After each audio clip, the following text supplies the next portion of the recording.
मंडळी, ज्येष्ठ अभिनेत्री रोहिणी हट्टंगडी या मराठी मनोरंजन सृष्टीतील एक लोकप्रिय अभिनेत्री आहेत. सध्या त्या ठरलं तर मग या स्टार प्रवाहावरील लोकप्रिय मालिकेमुळे चांगल्या चर्चेत आल्यात.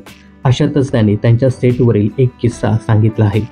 तर अभिनेत्री रोहिणी हट्टंगडी यांचे नुकतीच स्टार प्रवाहावरील ठरलं तर मग या लोकप्रिय मालिकेत पूर्णाजी हे पात्र साकारण्यासाठी एंट्री झाली आहे.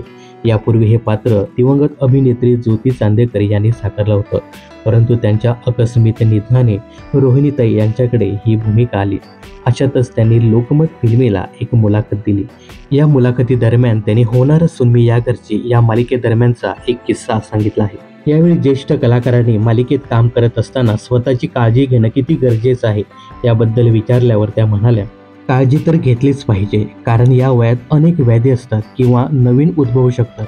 एकदा तर माझं गुजराती नाटक सुरू होतं आणि त्याच सुमारास होणार सुनमी या घरची ही मालिका देखील सुरू होती. तेव्हा मला बीपीचा त्रास सुरू झाला. त्यामुळे मला डॉक्टरांनी सांगितलं की ड्रायव्हिंग करायचं नाही. यानंतर माझं कसं होणार असा मी विचार करत असताना हा विषय माझ्या मुलांनी उचलून धरला आणि सांगितलं की तू ड्रायव्हिंग करायची नाही. मग तेव्हापासून माझ्याकडे ड्रायव्हर आहे.